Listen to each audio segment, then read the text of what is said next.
Lorsque nous allons dans le livre de la Genèse et que Dieu a commencé à créer les choses sur la terre, il trouvait que ce qu'il a créé était bon. Quand il a créé l'homme, quand il a créé la femme, il a trouvé que c'était bon. Et Dieu trouva que c'était bon ce qu'il a fait.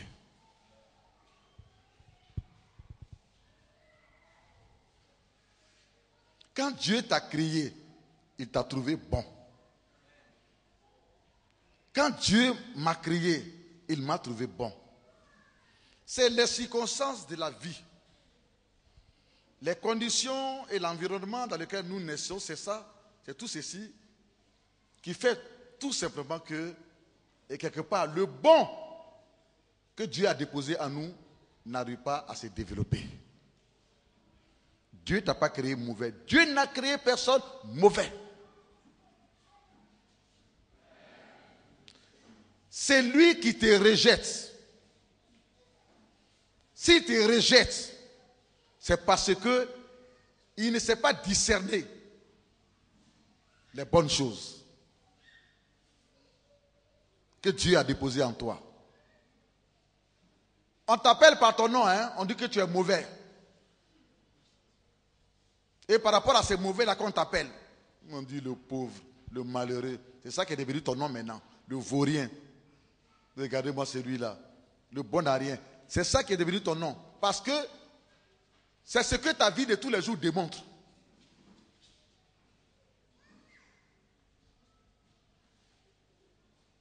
On t'appelle menteur maintenant parce que tu mens beaucoup. C'est une réalité.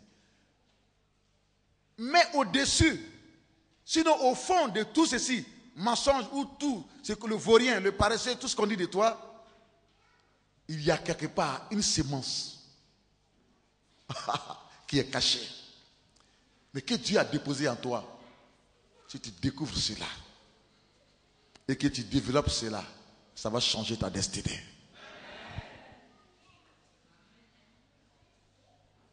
Je vais entendre déjà dire encore Amen. Ceux, même tes propres parents qui te disent, qui se moquent de toi et qui te disent que toi tu ne sers à rien, tu es inutile, ta vie ne sert à rien, qu'ils ont perdu leur temps, ils se sont fatigués pour rien. Et puis ces paroles te suivent. Et ces paroles te bloquent. Ces paroles te lient. C'est tout simplement parce qu'ils ne savent pas discerner ni apprécier les valeurs que Dieu a mis en toi. C'est pour ça qu'il faut aller à l'église. Et Dieu, au travers de ses serviteurs, te montrera le but de ta vie. Te fera découvrir ce que tu es réellement devant Dieu ton Créateur, car c'est ce qui est important. La plupart des gens qui ont changé le cours des choses, sinon qui ont marqué ce monde, sont des gens qui ont connu une enfance, une vie difficile.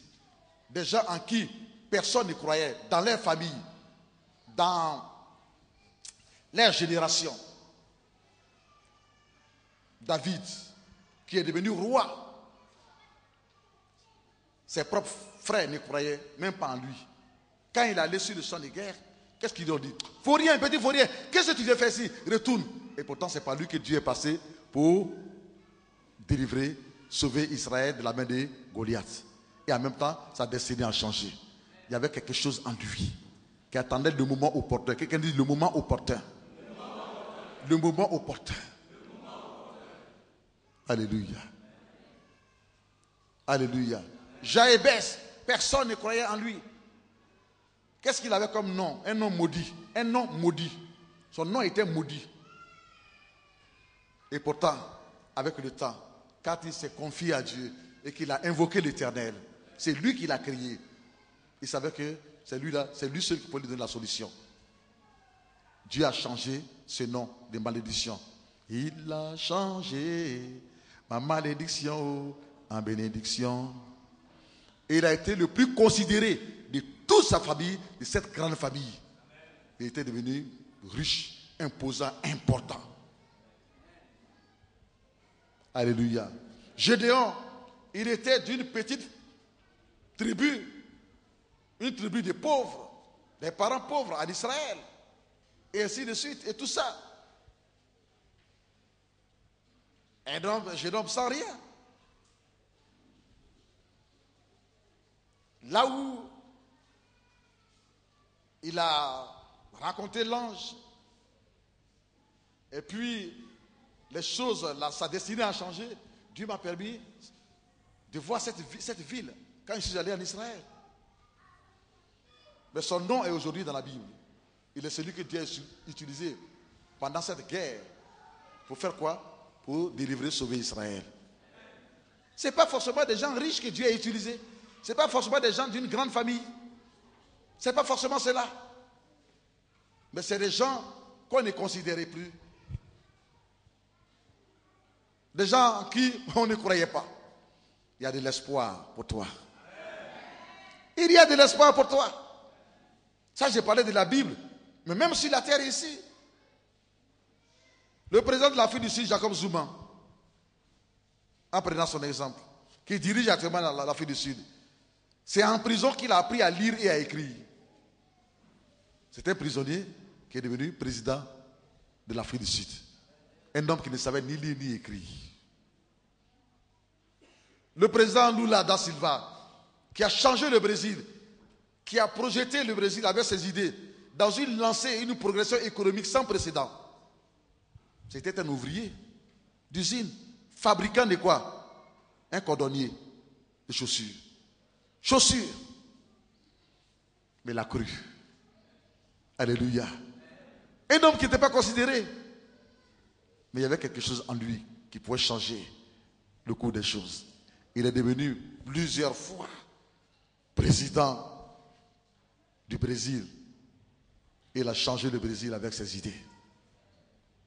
Et ainsi de suite. Et ainsi de suite. Et ainsi de suite. Alléluia. Tu as quelque chose au-dedans de toi. Je ne dis pas que sur toi. Je ne dis pas sur toi. Quand les gens te regardent, ils n'ont pas le discernement, ils voient sur toi. Sur toi. Parce que tu portes des pantoufles, des tapettes, des chaussures déchirées, des habits sans boutons. On dit, oh non, lui là, c'est l'arrière. Non! Des trop pour toi. C'est lui de qui tu te moques aujourd'hui. Dieu peut faire de lui un grand au-dessus de toi. On acclame le Seigneur.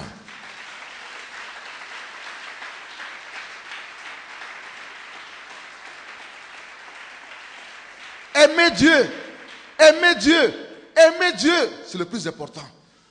Ce n'est pas l'homme qui t'a créé, tu as été créé par Dieu. Et en te créant pour t'avoir sur la terre, tu viens pour assumer, accomplir un but. Et le potentiel, la chose qu'il faut pour accomplir ce but est au fond de toi, au-dedans de toi.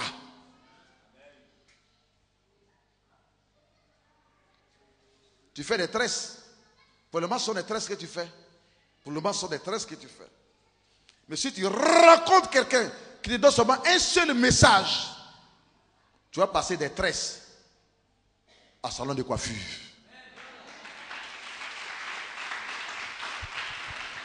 Pour le moment, tu es au soleil, tu travailles au soleil. Mais si seulement tu rencontres quelqu'un par la grâce de Dieu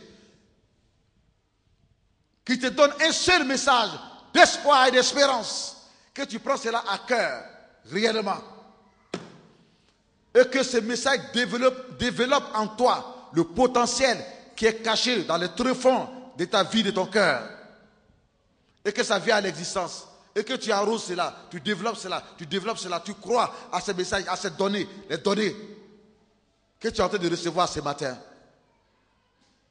en les mettant en pratique, quand tu vas sortir, ça va changer la destinée de ta vie. Tu ne travailleras plus sous le soleil, mais dans un bureau climatisé.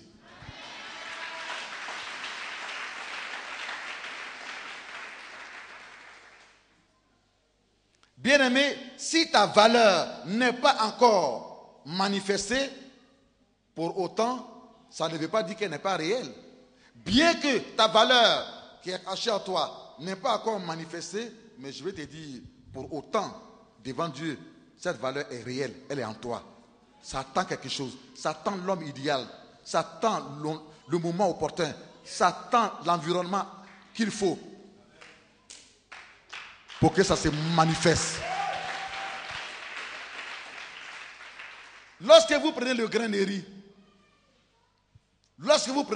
riz, celui qui n'a pas le discernement n'en voit pas son importance. Mais celui qui a le discernement et qui a la connaissance, qui a la révélation, quand il voit le grain de riz, il sait que à partir de ces grains de riz là, 5 hectares de champs de riz peuvent être faits. 5 hectares. Le grain de riz a seulement besoin d'une seule personne, un seul planteur, un seul semeur, un seul qui est courageux, qui a des idées et qui va le prendre et puis le mettre dans la bonne terre, dans l'endroit adéquat, ce qui permettra son éclosion. C'est avec les grains de riz qu'on fait un champ de riz et qu'on parle de 2 hectares, 3 hectares, 4 hectares, 5 hectares. Qu'est-ce que ça veut dire? Dans le grain de riz, il y a quelque chose de valeureux, il y a une valeur, il y a un potentiel dans le grain de riz. Mets ça seulement à la terre, à l'endroit idéal, à l'endroit qu'il faut. C'est parce que tu n'es pas encore arrivé à l'endroit qu'il te faut, à l'endroit idéal, que la valeur qui est en toi n'a pas encore explosé. Tu tournes, tu te fatigues, tu tournes pour rien. Le grain de riz, les grains de riz n'attendent seulement qu'une seule personne. Pas beaucoup. Une seule idée. Un seul pasteur avec des idées. Un seul consultant agricole avec des idées. Tu les prends en 30 minutes, 1 heure de temps. Tu dois en prendre tes grains de riz. Et puis tu suis ce qu'il a dit. Tu vas avoir 5 hectares de champs de riz. Comment c'est venu? Celui qui n'avait pas de discernement, il ne considérait pas les grains de riz qu'il a chez lui à la maison. Et pourtant, il y a un potentiel dans le grain de riz. Et ce potentiel qui est dans le grain de riz, qui est caché au fond de ce grain de riz, n'attendait seulement une seule personne pour jeter ça et mettre ça à un endroit idéal qui peut permettre son développement. Tu as besoin d'être à cet endroit, à un endroit idéal qui peut permettre ton développement. Et je crois que le Seigneur t'a conduit dans cette église à l'endroit idéal.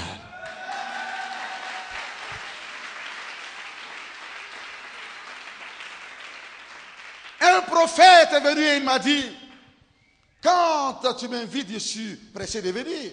Pourquoi est-ce que je ne serai pas pressé de venir, révérend Wako? Pourquoi? Pour moi, c'est une grâce, c'est un privilège de venir. Les gens, quand je viens, pensent que c'est moi qui apporte. Oui, j'apporte peut-être des bénédictions, c'est vrai. Mais en réalité, je reçois beaucoup plus que j'apporte. Parce que je sais dans quel ministère, dans quelle église je vais. Sinon, pour moi, selon ce que j'ai reçu du Seigneur, le Seigneur m'a dit que c'est la porte du ciel. Et j'ai dit au Seigneur, mais pourquoi? Mais comment? Ça peut être la porte du ciel. Et il dit que le Seigneur a dit, mais ne vois-tu pas? Et il voyait les anges sur une échelle. L'échelle est pointée à Silo et le bout de l'échelle est pointé au ciel. Et les anges qui montent. Avec des sujets de prière. Avec des sujets de prière. Avec des besoins des gens. Les anges qui montent et qui redescendent avec des cadeaux, avec des bénédictions, avec des bénédictions, avec des bénédictions, avec des bénédictions.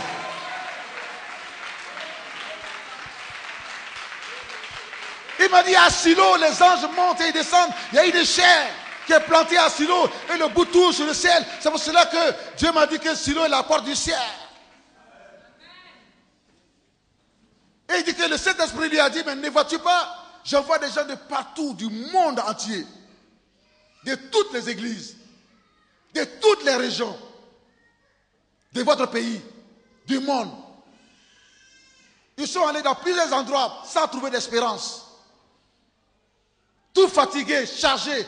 Mais quand ils arrivent à Silo, les portes du travail s'ouvrent.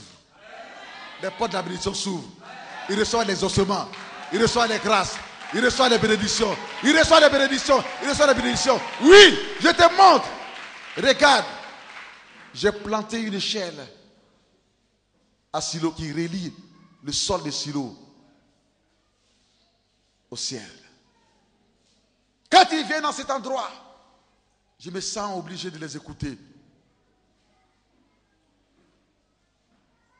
C'est ma volonté, c'est ma souveraineté. Je l'ai fait parce que j'ai trouvé un homme, j'ai trouvé un endroit. Alléluia, alléluia, alléluia. Et les témoignages sont nombreux. Ceux qui ont cherché partout, qui n'ont pas trouvé, mais qui ont mis les pieds à Silo, en 3 jours simplement, leur vie a changé.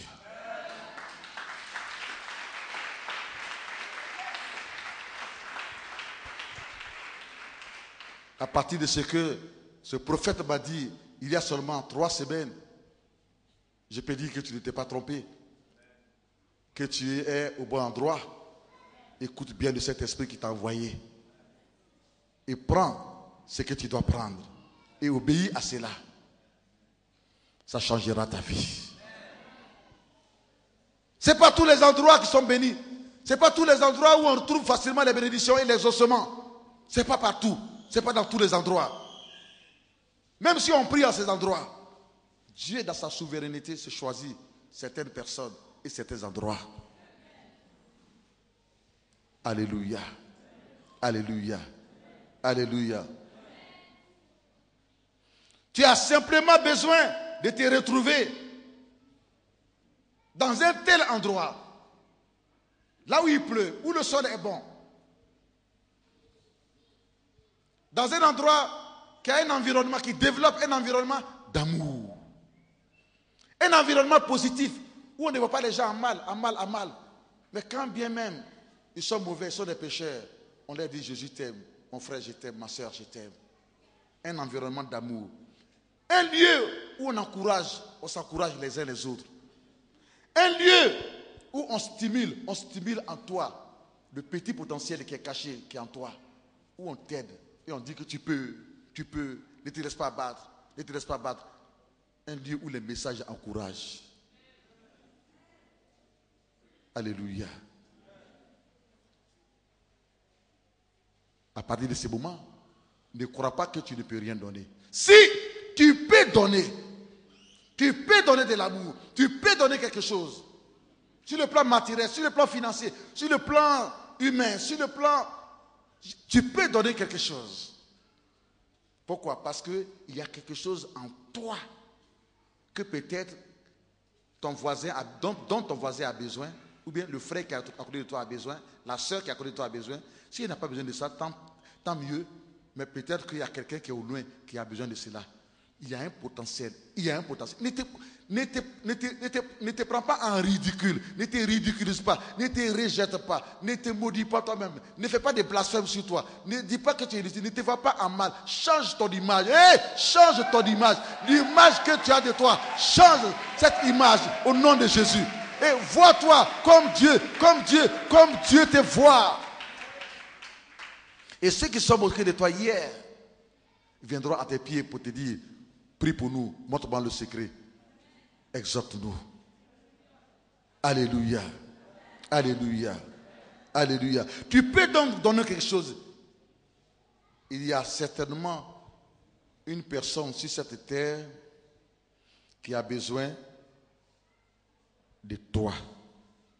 Tu as quelque chose à donner à quelqu'un autour de toi et à quelqu'un aussi loin de toi. C'est pour cela que Dieu va ouvrir les portes et tu partiras dans ce pays étranger. Tu partiras pour donner cette chose. Alléluia. Alléluia. Si tu sais aimer, ça t'ouvrira les portes. Si tu sais dire merci, il y a des gens seulement en disant merci, ils ont rencontré des hommes qui ont dit, le merci que tu m'as dit, vraiment je vois que tu es une femme obéissante, un homme obéissant. Oui, tu as été une servante dans ma maison, mais tu as bien travaillé dans ma maison avec amour. Oui, je rentre, mais je veux aller avec toi en France. et tu resteras en France pour toujours. Oui, à cause du merci que tu m'as dit, je te donne un tel travail parce que voici moi-même mes responsabilités. À cause tout simplement de ton attitude. Il y a quelque chose en toi. Si tu es bon en disant merci, continue de dire merci. Si tu es reconnaissant, continue d'être reconnaissant. Si tu sais faire du sourire, continue de sourire. Il y a quelque chose que Dieu t'a donné qu'une autre personne n'a pas.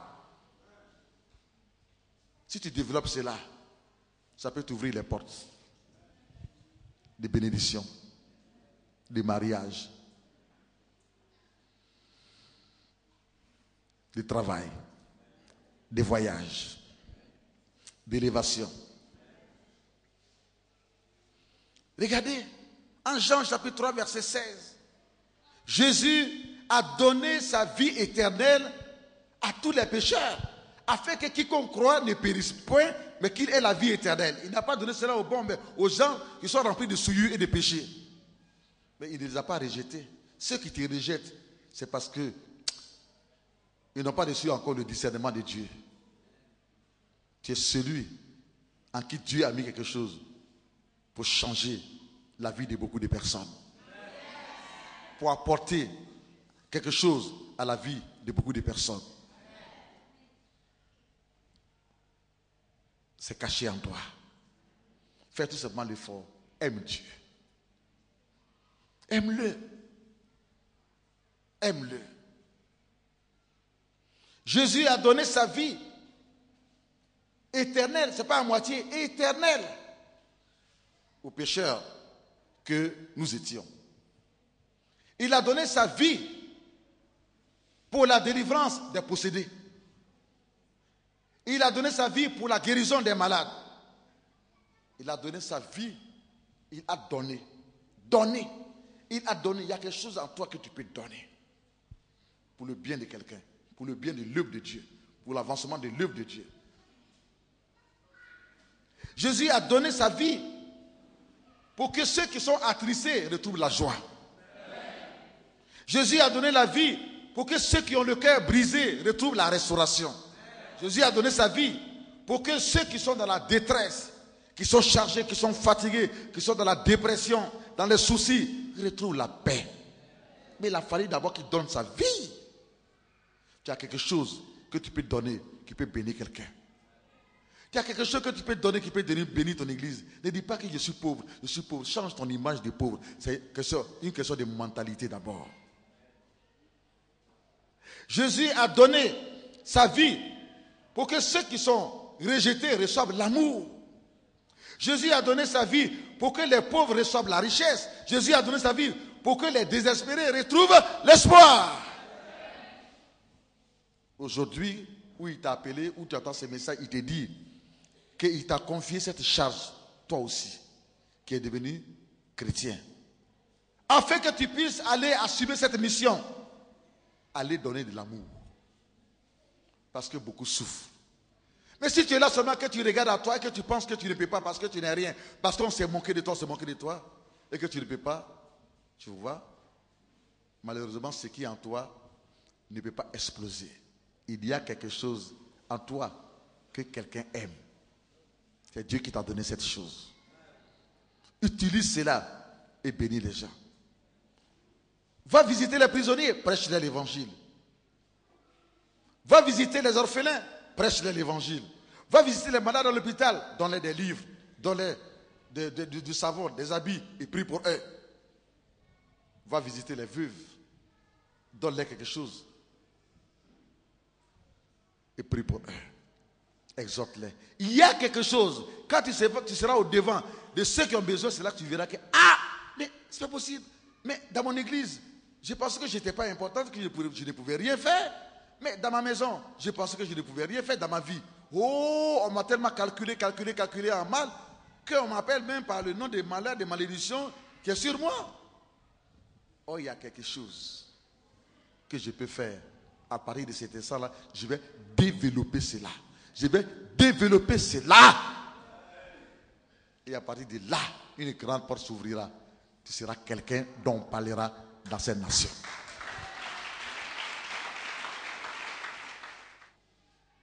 Certainement que tu es ici et tu te dis, mais je ne peux pas, moi, parce que moi-même, il y a des gens qui m'ont blessé et j'ai besoin de guérison. Je vais te dire une chose, oublie ce passé, oublie ce fait. Si tu veux rester là toujours dans le souci de ce que quelqu'un doit venir te demander pardon, ou bien quelqu'un doit venir te demander toi une parole, à cause de cela, tu ne vas pas faire ce que Dieu lui te dit maintenant, alors ce que tu as en toi, cette valeur qui est en toi ne pourra pas exploser. Et tu seras toujours dans cette même situation. C'est vrai que quelqu'un t'a blessé, tu as besoin qu'on vienne te demander pardon. Mais maintenant, le Saint-Esprit te parle pour dire, il t'aime. Malgré tout ce qu'il a dit sur toi qui t'a blessé, les moqueries qui ont été faites sur toi pour dire que tu ne vaux rien, tu ne seras jamais rien, tu apprends sans connaître, tu es difficile et ainsi de suite, beaucoup de choses. Le Seigneur te dit qu'il t'aime et que quand il t'a créé, il a trouvé bon. Il a dit que oui, tout est bon, tu es bon. Et qu'il a déposé en toi quelque chose pour que tu puisses accomplir ton but dans cette vie. Tu n'es pas venu seulement en promenade. Regardez les autres travailler, les autres contribuer, les autres faire quelque chose qui apporte quelque chose à l'humanité, à l'avancement de ce monde. Et puis toi tu es là sans rien faire. Tu n'es pas venu seulement pour te marier. Et puis quand tu t'es marié, tu dis c'est fini, je suis à la maison, je suis la femme, je mets les enfants d'hommes au monde, je donne à manger à mes enfants, à mon mari, ça s'arrête là. Non! Il y a quelque chose en toi pour laquelle tu peux contribuer à ce qu'il y ait vie. À gauche, à droite. Et si ce n'est pas là dans ton quartier, ça serait ailleurs. Ta vie ne se limite pas seulement au mariage. Tu sais parler, tu sais sourire, tu sais rire, tu sais réfléchir, tu sais calculer, tu sais écrire. Avec ta main, tu sais fabriquer des petites choses. Tu peux faire un petit commerce. Et ainsi de suite. À partir de ça, si tu crois en cela, Dieu peut te permettre de découvrir réellement cette valeur qui est cachée au fond de toi. Et dis-toi que si tu découvres cela, ce n'est pas pour des petites choses, mais au fur et à mesure, quand tu développeras cela, sans aller à droite et à gauche, sans abandonner, puis aller ici, aller chercher ici, aller chercher, sans être pressé pour brûler les étapes, brûler les étapes, brûler les étapes. Dieu bénis-moi, fais vite, fais vite. Non. Le grain de maïs, il ne brûle pas. Le grain de riz, il ne brûle pas les étapes.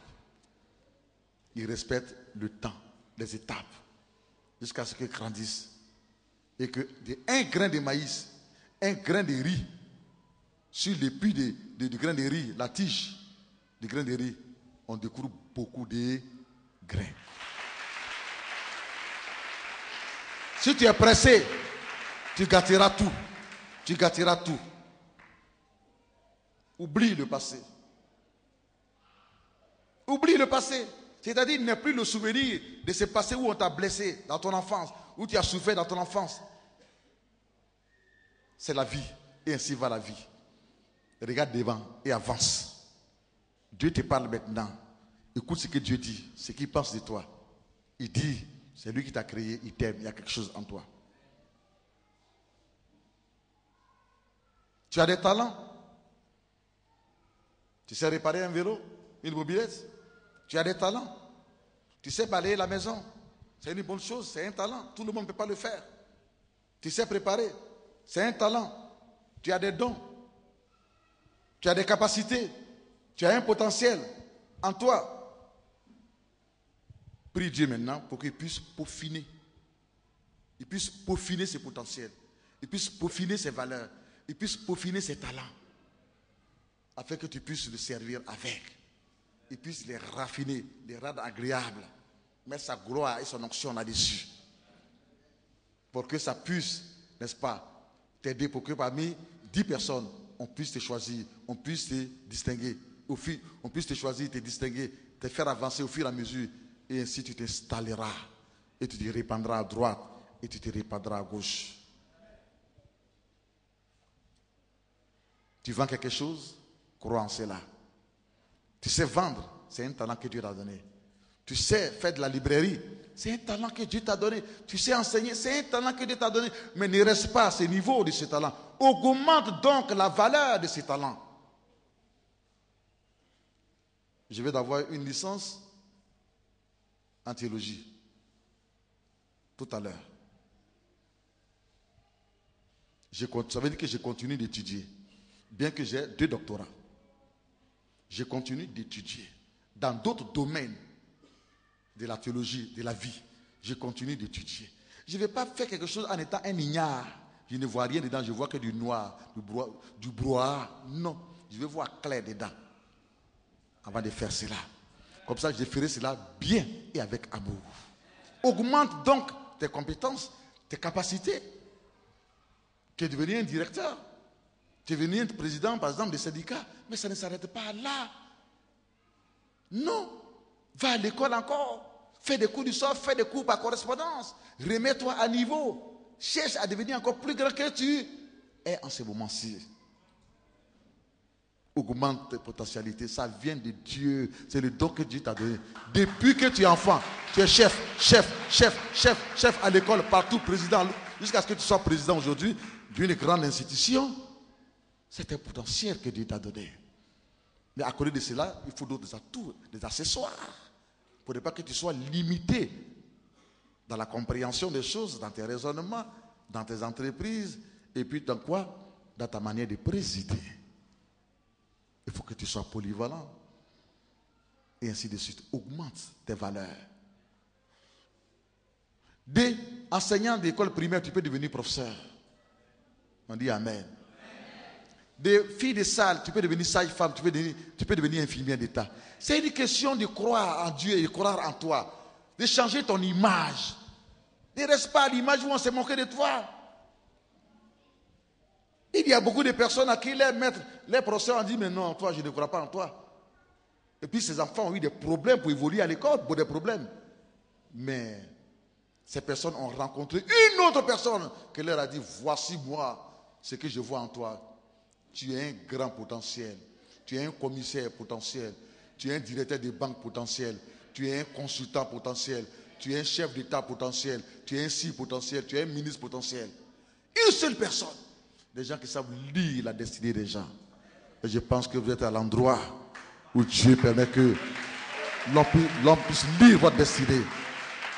Ces gens qui ne voient pas le mal, qui ne voient pas le malheur, qui ne voient pas le malheur. Mais vous venez à eux. Vous venez à eux de façon aussi brute, telle que vous êtes.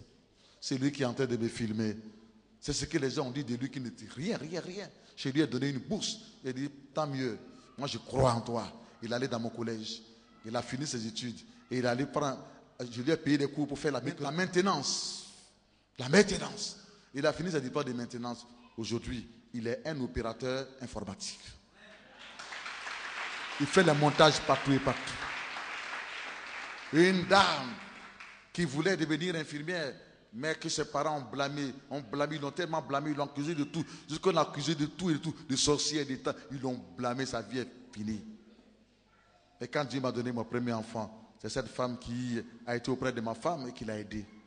J'ai parlé avec elle. Elle m'a dit, voici ce que j'aimais. Il dit, ah bon, tu aimes ça? Jusqu'à aujourd'hui, tu aimes ça? Elle dit, malgré mon âge, j'aime ça. Elle dit, bon, c'est pas grave. Elle a rencontré l'homme idéal qu'il fallait. Je prends mon téléphone, je téléphone à une personne importante. Je dis, est-ce que dans ton école, tu peux accepter une personne que je te propose? Il dit, quel est son âge? Je dis, n'écoute pas, fais des âges. Si tu me rends le service, rends-moi le service. Il dit, oui, révérend, je ne peux rien te refuser. Sur le champ, je lui ai dit, prépare tout ce que tu as préparé. Il va raconter cette personne. Il va raconter la personne. Et revient avec tout ce qu'il faut. J'achète cela. Commence les cours pour être infirmière. Aujourd'hui, elle a une maison. Elle est infirmière. Aujourd'hui, elle paie sa dîme. Elle paie sa dîme. Où elle est? Regardez comment elle a grossi. Elle me dit, aujourd'hui, elle est une infirmière. Aujourd'hui, elle a une villa. Aujourd'hui, elle a une villa. Elle est dedans avec ses enfants. Allez-y voir les dîmes qu'elle paye. Les dîmes qu'elle paye. À Dieu soit la gloire. Tu peux aller t'asseoir. Alléluia. Il suffit que tu racontes seulement à quelqu'un qui a le discernement et qui peut lire ta destinée. Alors oublie tout ce que on t'a fait dans ta vie qui t'a blessé.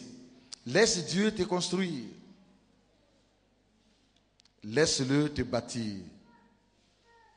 Et tu verras que tous ceux qui se sont moqués de toi, qui t'ont rejeté, qui n'ont pas cru en toi, même tes propres parents, comme cela a été pour Joseph, où ceux qui l'ont vendu après sont venus se prosterner au devant de lui.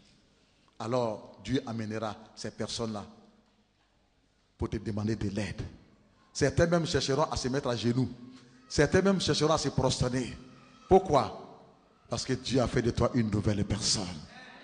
Tes vraies valeurs, ton potentiel est venu à l'éclosion, à l'existence. Dieu croit en toi. Dieu t'aime. Tu es bon aux yeux de Dieu. Si tu n'es pas bon aux yeux de ton mari, aux yeux de ta femme, aux yeux de tes enfants, si tu n'es pas bon aux yeux de tes parents, Dieu dit que tu es bon à ses yeux. C'est lui qui t'a envoyé sur cette terre. Tes parents, ils n'ont tout simplement été que des postiers, des vaguemestres. Ils ont tout simplement été que des postiers. Dieu leur a confié un colis. Voilà, ils ont envoyé le colis, tout simplement. Mais tu appartiens réellement à Dieu. Il a un plan pour toi et il a un but qu'il veut que tu atteignes. Reviens vers Dieu. Aime Dieu, c'est le plus important. Aime Dieu, fais tout avec Dieu. Ne fais pas tout avec légèreté. Ne fais pas tout avec passivité. Pour Dieu là, fais ça bien. Pour Dieu là, fais ça bien. Pour Dieu, fais ça bien. Fais ça bien. Fais ça bien. Une jeune fille dans cette église, elle a perdu son père. Les mois qui ont suivi, elle a perdu sa mère étant ici. Elle ne savait où aller. C'est Mylène, la chanteuse Mylène. Voilà, c'est Mylène qui l'a reçue chez elle. Et après, j'ai été informé de cela. Et puis, je lui ai dit, mais qu'est-ce que tu faisais avant? J'allais à l'école. Ok, je te donne une bourse. Elle va dans mon collège. Elle fréquente dans mon collège. Quand elle finit, elle n'a pas eu le bac. Malheureusement, elle n'a pas eu le bac. Qu'est-ce que tu aimes? Je veux être infirmière. Encore. Infirmière encore. Ok. Cette fois-ci, moi-même, je te bourse l'argent. Voilà. Je donne l'argent à ma fille, Reine Esther. Et ma fille, ça m'a payé l'école pour elle. Une école d'infirmiers et d'infirmières privées. L'école est payée. Elle fait de très bonnes études. Elle obtient son diplôme. Aujourd'hui, elle travaille à Boisseau. À Boisseau comme infirmière. À Boisseau comme infirmière. Alléluia. Alléluia. Il te suffit de rencontrer seulement quelqu'un qui croit en toi et qui peut te donner une parole d'espoir, une parole de vie, une parole d'espérance. Ce n'est pas seulement crier. Beaucoup de gens pensent que crier, c'est ça qui envoie. Non. Non, vous pouvez faire les choses sans crier, mais avec vie. Tout simplement avec vie. Alléluia. Et vous apportez la vie. Alléluia. Je dis à une femme, viens me voir. Elle vient, elle me voit, je parle avec elle, ainsi de suite. Tu as converti il y a combien d'années? Je suis converti, j'ai fait le baptême même ensemble avec ta fille Reine Esther. Ça fait longtemps que je suis dans l'église. Mais je dis, mais ça fait longtemps que tu es dans l'église. Mais pourquoi tu t'éloignes? Tu t'éloignes. Tu viens toujours à l'église, tu es à l'église. Mais pourquoi tu ne peux pas prier? Pourquoi tu ne peux rien faire? Pourquoi? Elle dit, je ne comprends pas. Et pourtant, quand il s'agit de diriger les choses du monde, vraiment, dans mon commerce, je dirige les commerçants, tout marche bien, je suis actif et tout. Mais je ne sais pas pourquoi je suis honte, je suis peur de faire des choses, de dire ainsi de suite. Et je commence à lui donner des révélations et des révélations et des révélations. Jusqu'à des révélations sur sa vie. Parce qu'elle dit, mais qui vous a dit cela? Il dit, merci, je suis un serviteur de Dieu. Alléluia. Alléluia. Alléluia. À partir de ce moment, son cœur se brise. Il dit, mais est-ce que tu veux servir Dieu? Oui, je veux servir Dieu. Prie pour moi. Je prie pour elle. Sa vie change. Voici Léa. Où elle est? Où est Léa? Personne ne reconnaît Léa aujourd'hui. Personne ne reconnaît Léa. Léa ne pouvait pas prier, ne pouvait pas lire la Bible, ni ici. Léa tremblait sur elle, ainsi de suite. Qu'on dit, hé! Elle à terre, au nom de Jésus. Partout, elle se voyait inutile. Elle voyait le diable partout. Inutile, les serpents, des eaux noires. C'est tout ce qu'elle savait. C'est tout ce qu'elle savait. Mais la vie ne s'arrête pas là. Après la délivrance, il y a la belle vie, il y a l'encadrement, il y a la lecture biblique, il y a la prière. Aujourd'hui, elle fait partie de l'intercession et elle est monitrice à l'école à l'école du dimanche. Alléluia. Que Dieu te bénisse dans le nom de Jésus. Autant de choses et autant de choses. Je voulais tout simplement terminer par ma fille.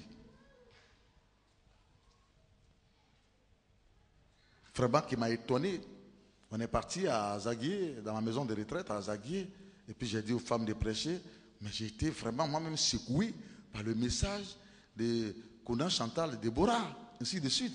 Mais j'ai été étonné parce que je l'ai eu comme étudiante, je l'ai eu comme secrétaire, ainsi de suite, ainsi de suite. Moi, je croyais en elle, mais elle ne croyait pas en elle-même. Moi, je croyais en elle, je lui ai donné des prophéties, mais elle ne croyait pas en elle-même et elle ne croyait pas entièrement à ses prophéties. Et elle voulait faire autre chose. Aujourd'hui, ce que l'Éternel a dit, ça tournait jusqu'à Kyoko Nakiaka, ça s'est réalisé. Bah! Où elle est? Aujourd'hui, elle est une grande prédicatrice, grande prédicatrice prêchant l'évangile de Jésus-Christ, avec feu et avec vie. Alléluia. Elle est convaincue qu'elle a été appelée maintenant par le Saint-Esprit. Alléluia. Tu peux aller t'asseoir. Mais pourquoi tout ceci? Tout dépend de ce que les amis, les parents ont dit autour de nous. Ils nous ont fabriqué autrement. C'est ce que tu seras, c'est ce que tu ne seras pas. Si tu fais ça, ça ne marchera pas. Ainsi de suite, ainsi de suite. Notre vie ne dépend pas d'eux. Nous devons les aimer et les respecter. Mais notre vie dépend de Dieu. Car c'est lui qui nous a créés et qui nous a confiés à nos parents et ainsi de suite. Je prophétise que tu rencontreras l'homme idéal qui dira seulement une parole et ta vie changera. Qui dira seulement une parole et ta valeur viendra à l'existence. Ton potentiel viendra à l'existence. Ta destinée s'éclairera. Et tu feras partie de ces hommes, de ces femmes qui vont marquer cette terre avec leurs œuvres et avec leurs empreintes. Dans le nom de Jésus-Christ de Nazareth.